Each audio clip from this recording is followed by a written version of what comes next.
कुछ ही घंटों के सफ़र के बाद फ्लाइट शंघाई एयरपोर्ट पर पहुंच गई। तन्मय के लिए पूरी यात्रा एक खूबसूरत सफ़र बन गई, बिल्कुल एक सपने के जैसे। उसने अपने आप पर यकीन ही नहीं हो रहा था। खुश होता हुआ एयरपोर्ट पर चारों तरफ पिक्चर्स लिए जा रहा। इतना बड़ा एयरपोर्ट, बहुत ही स्टाइलिश लोग, विदेश यात्रा बिल्कुल जन्नत जैसी लग रही थी। कुछ बच्चों की पिक्चर्स क्लिक करते हुए उसने जूम करके देखा। बच्चों के साथ लड़की की भी फ़ोटो थी। ये कुछ जानी पहचानी सी लड़की है, लेकिन यहाँ कैसे? उसने फ़ोटो को जूम करके देखा। उसे पहचानते हुए उसके पसीने छूट गए। ये लड़की मेरी फ़ोटो में क्या कर रही है? कहीं मैं सपना तो नहीं देख रहा? उसने चारों तरफ नज़र दौड़ाई। ओ तेरी, वो सामने से चली आ रही है। तन्मय ने अपना चेहरा दूसरी तरफ कर लिया।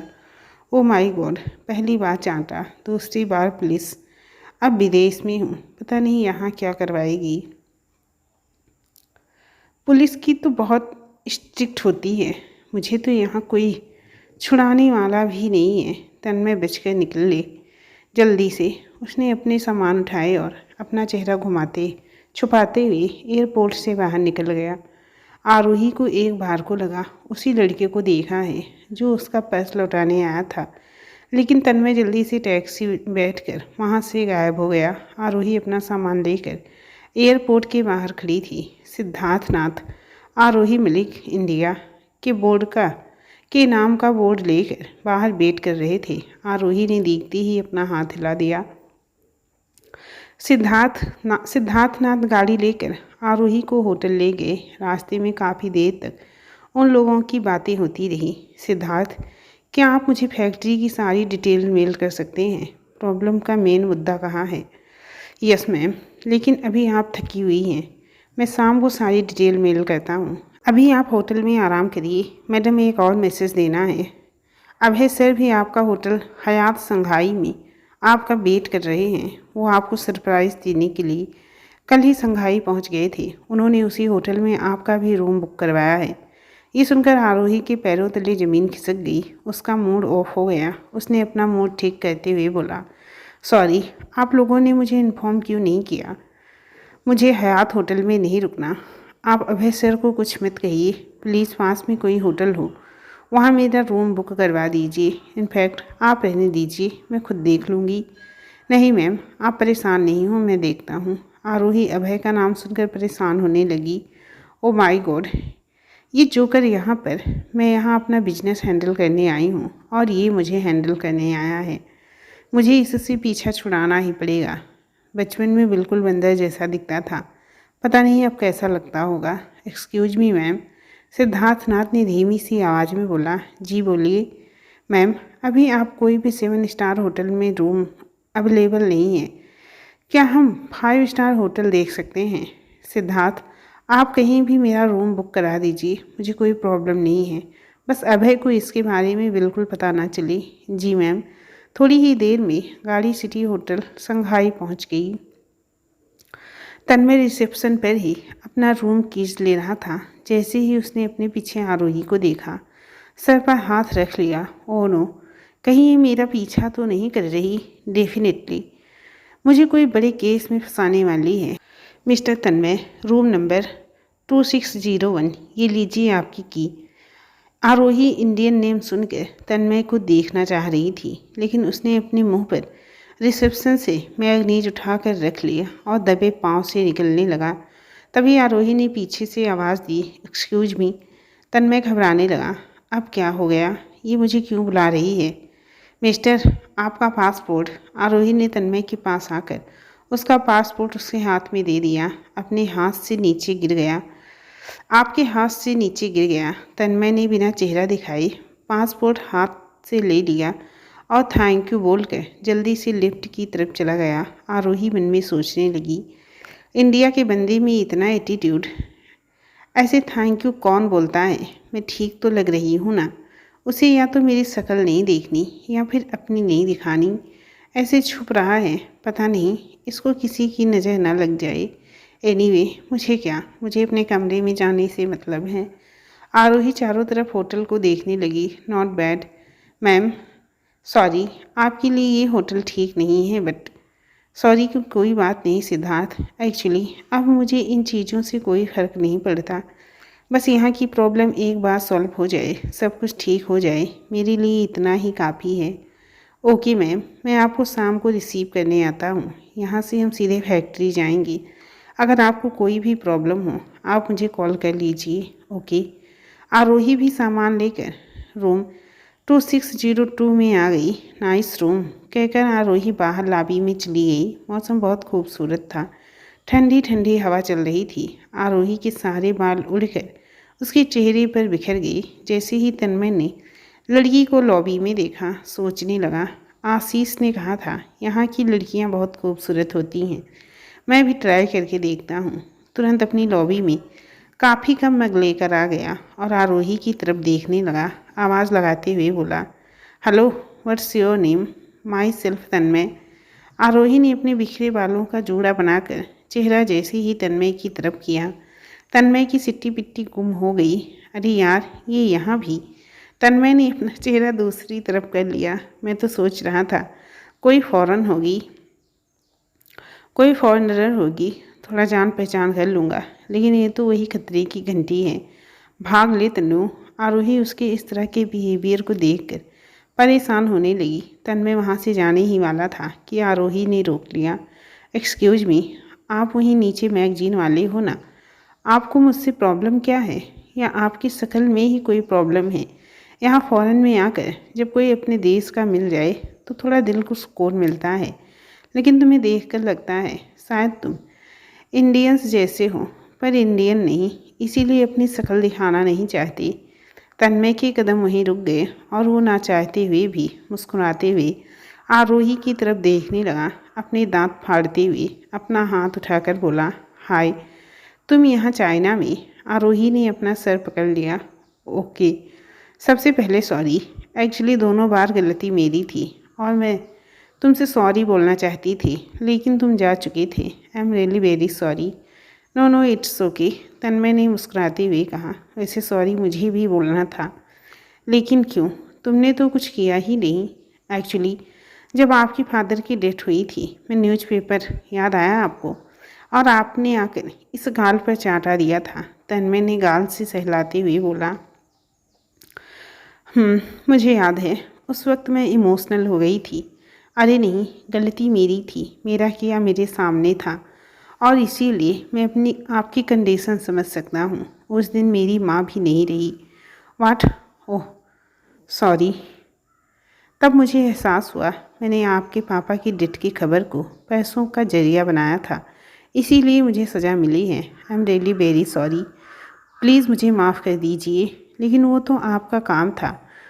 उसने माफ़ी की कोई बात नहीं। ओके, हम दोनों ने एक दूसरे को माफ़ किया। स्माइल करते हुए अपने अपने कमरे में वापस चले गए। तन्मय छुपकर लॉबी में देखने लगा, लेकिन आरोही जा चुकी थी। आरोही अपने रूम में वापस आकर तन्मय के बारे में सोचने लगी। हम दोनों के एक साथ एक हादसा हुआ, दोनों के ऊपर से माता पिता का साया एक साथ उठ गया। Water coincidence. और अब चाइना में भी एक साथ एक ही होटल में। कुछ अजीब लग रहा है, एक ही बंदा बार बार टकरा रहा है। खैर, लड़का तो सीधा है, मुझे उससे क्या प्रॉब्लम हो सकती है। तभी अभय का फ़ोन आरोही के फ़ोन पर आने लगा। हे भगवान, अब इस इडियट को क्या चाहिए, फ़ोन क्यों कर रहा है, और मैं इससे पीछा छुड़ाने के लिए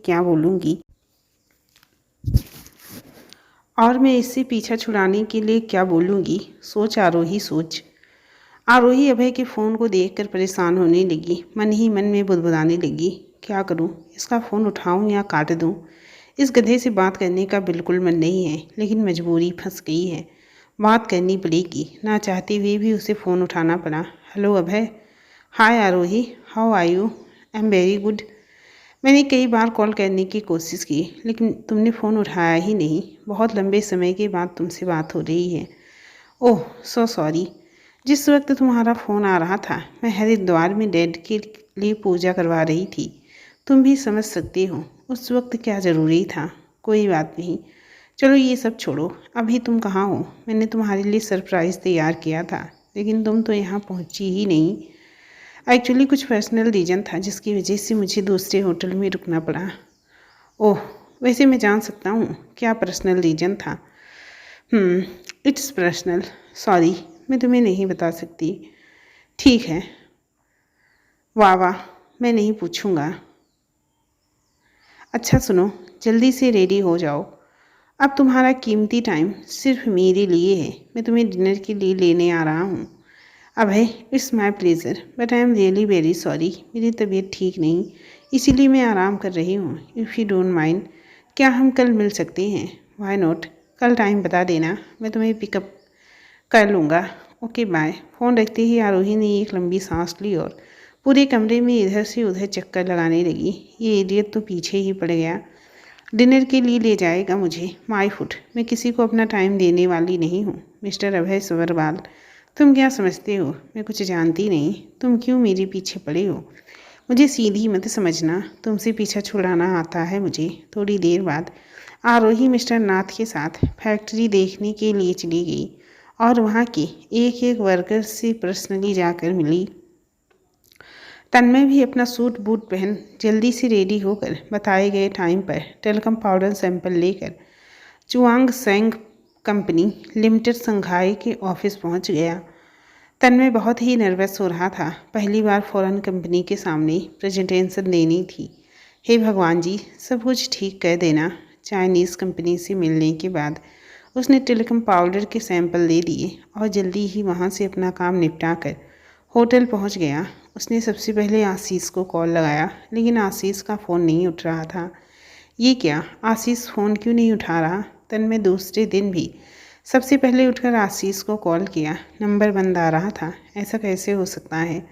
आशीष का फ़ोन स्विच ऑफ क्यों है? उसने ऑफिस में कॉल किया, लेकिन फ़ोन का बैलेंस ख़त्म हो गया। सिटमैन, अब क्या करूं? ऑफिस को कॉल करना बहुत ज़रूरी है। सब ठीक तो है वहाँ? मुझे तो लगा वो मेरे फ़ोन का इंतज़ार कर रहा होगा।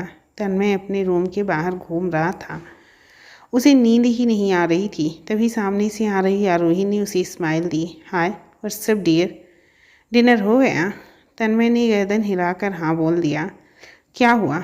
आप इस तरह रूम के बाहर ठीक तो हो ना? इफ़ यू डोंट माइंड, क्या मैं आपका फ़ोन 2 मिनट के लिए ले सकता हूँ? एक्चुअली मेरा बैलेंस ख़त्म हो गया है और इंडिया फ्रेंड को कॉल करना है। It's urgent. वाई नॉट, ये लीजिए, आप आराम से बात कीजिए, डोंट वरी। उसने वापस आशीष का नंबर लगाया, लेकिन नंबर स्विच ऑफ आ रहा था। ऐसे कैसे हो सकता है? वो बहुत परेशान होने लगा। फिर उसने ऑफिस का नंबर ट्राई किया, लेकिन रात काफ़ी हो गई थी। ऑफिस के फ़ोन पर किसी ने रिसीव नहीं किया। तन्मय ने मायूस होकर फ़ोन वापस कर दिया। Thank you. बात हो गई आपकी? एक्चुअली कोई फ़ोन नहीं उठा रहा। ओह, गुड नाइट कहकर आरोही अपने रूम में चली गई। तन्मय सारी रात बिस्तर पर करवटें बदलता रहा। आशीष, कहाँ है तू यार? ऐसा क्यों कर रहा है? ना मुझसे खुद बात कर रहा है और ना मेरा फ़ोन रिसीव कर रहा है। आज से पहले कभी ऐसा नहीं हुआ। सुबह सुबह तन्मय रिसेप्शन से जाकर इंडिया कॉल लगाता है, लेकिन फिर याद आया। अपनी पॉकेट में हाथ डाला और रुपए चेक किए। क्या यार, अब तो खाने के लिए भी पैसे नहीं बचे। ऑफिस वालों ने कहा था काम हो जाने पर ट्रांसफ़र हो जाएंगे, लेकिन अभी तक कोई बैलेंस नहीं आया। तन्मय बहुत परेशान होने लगा। पीछे से आरोही ने हाथ मिलाकर तन्मय को आवाज़ दी। Good morning. तन्मय आरोही को देख मुस्कुरा गया, लेकिन उसके अंदर उथल पुथल चल रही थी। आरोही समझ गई। उसने आगे होकर तन्मय को अपना फ़ोन दे दिया। आपको अपने फ्रेंड से बात करनी है ना, आप कर लीजिए। तन्मय बार बार आरोही का थैंक यू बोल रहा था और दूर जाकर जल्दी से ऑफिस में कॉल कर दिया। हेलो जी, आशीष से बात हो सकती है? यहाँ कोई आशीष नहीं है। ऐसे कैसे बोल रहे हैं आप?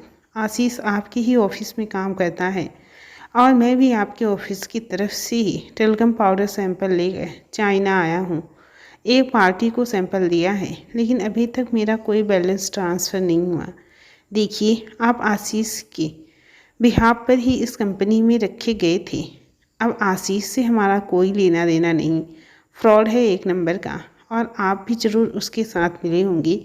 इसीलिए दोबारा कॉल मत करना, नहीं तो उसकी जगह तुम्हें अरेस्ट करवा दूंगा। तन्मय बहुत डर गया। ओ माय गॉड, उसने जल्दी से फ़ोन रख दिया। ये क्या बकवास कर रहा था? ऐसे कैसे आशीष को फ्रॉड बोला? आशीष तो 1 साल से इस कंपनी में काम कर रहा था। उसने जल्दी से एक बार फिर आशीष को कॉल लगाया, लेकिन आशीष का फ़ोन स्विच ऑफ आ रहा था। अजीब मुसीबत है। अब मैं तो ना यहाँ का रहा ना वहाँ का। आगे के सैंपल देने हैं या नहीं देने, मुझे कौन बताएगा? मुझे कुछ भी समझ नहीं आ रहा। आखिर ये मामला क्या है? मैं कहाँ फंस गया हूँ? वो परेशान होकर आरोही का फ़ोन वापस कर गार्डन में बैठ गया और अपने दोनों हाथ सिर पर रख लिए। यहाँ विदेश में फंस गया हूँ। पैसे की कोई व्यवस्था नहीं है। या तो फिर मुझे वापस चले जाना चाहिए, लेकिन मेरे पैसों का क्या होगा? आरोही दूर से देख रही थी। वो धीरे धीरे चलकर तन्मय के पास आकर बैठ गई। Any problem? तन्मय उसकी तरफ देखता रह गया। आरोही ने धीरे से अपना तन्मय की तरफ हाथ बढ़ाया। फ्रेंड्स? तन्मय आरोही की आंख में देती हुए अपने सकपकाते हाथ को आरोही की तरफ बढ़ा दिया। या friends? Aarohi Malik. Myself Tanmay Upadhyay. Tanmay Aarohi से अपनी प्रॉब्लम शेयर करना चाहता था। तन्मय को इस वक्त किसी अपने की ज़रूरत थी, जिससे मिलकर वो अपने दिल का हाल बता सके। उसकी आंखों में आरोही को लेकर अपनापन था और उसके दिल से सब कुछ कह देना चाहता था, ताकि वो अपने अंदर चल रहे तूफान को शांत कर सके। लेकिन उसने जैसे ही अपना मुंह खोला, वो एक्चुअली आरोही ने धीरे से सॉरी बोलते हुए मुस्कुराकर अपने दोनों हाथ फैलाते हुए उसे अपनी बाहों में भर लिया और उसे टाइटली हग कर लिया। तन्मय आरोही का ये रिएक्शन देखकर शॉक्ड हो गया और उसका मुंह खुला का खुला रह गया। आंखें बड़ी बड़ी हो गई। आरोही ने अचानक तन्मय के साथ हक क्यों किया? कहीं सचमुच आरोही उसके दिल की बात तो नहीं समझ गई, या फिर मामला कुछ और है? जानने के लिए पढ़ते रहिए ये कहानी। इसका तीसरा भाग हमारे दूसरे चैनल पर अपलोड हो रहा है, तो प्लीज़ इसका तीसरा भाग हमारे दूसरे चैनल पर सुन लीजिएगा। और इसका दूसरा भाग तो आप लोगों ने यहाँ पर सुन ही लिया है, और इसका चौथा भाग भी मैं इसी चैनल पर अपलोड करने वाली हूँ। तो प्लीज़ फ्रेंड्स, हमारे इस चैनल को सब्सक्राइब ज़रूर कर लें। अपना साथ और सपोर्ट हमारे इस चैनल पर भी बनाए रखें। अभी तक जिन लोगों ने चैनल सब्सक्राइब नहीं किया है, प्लीज़ प्लीज़ प्लीज़ चैनल को सब्सक्राइब ज़रूर करना।